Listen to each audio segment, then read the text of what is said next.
guys, so binaklas tayong Rusi 200. Hindi ko alam kung anong model ito, Gamma o timing chain siya. Timing chain binaklas natin kasi tilas ang yung gasket sa gitna. Ay ngayon binabaklas ko na Rusi. Tingnan nyo kung paano babangga ito. Ayan o, bangga siya dito. Ayan dyan, bangga siya dyan. Hindi mabubunot ng head.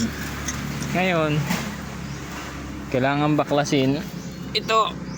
Ayan, itong mga support na to, tapos papahigain yung makina. Ito ilalim, babaklasin din yan.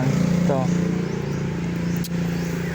so doble-doble ang trabaho natin. Imbis na iaangat lang yung cylinder head ay okay na.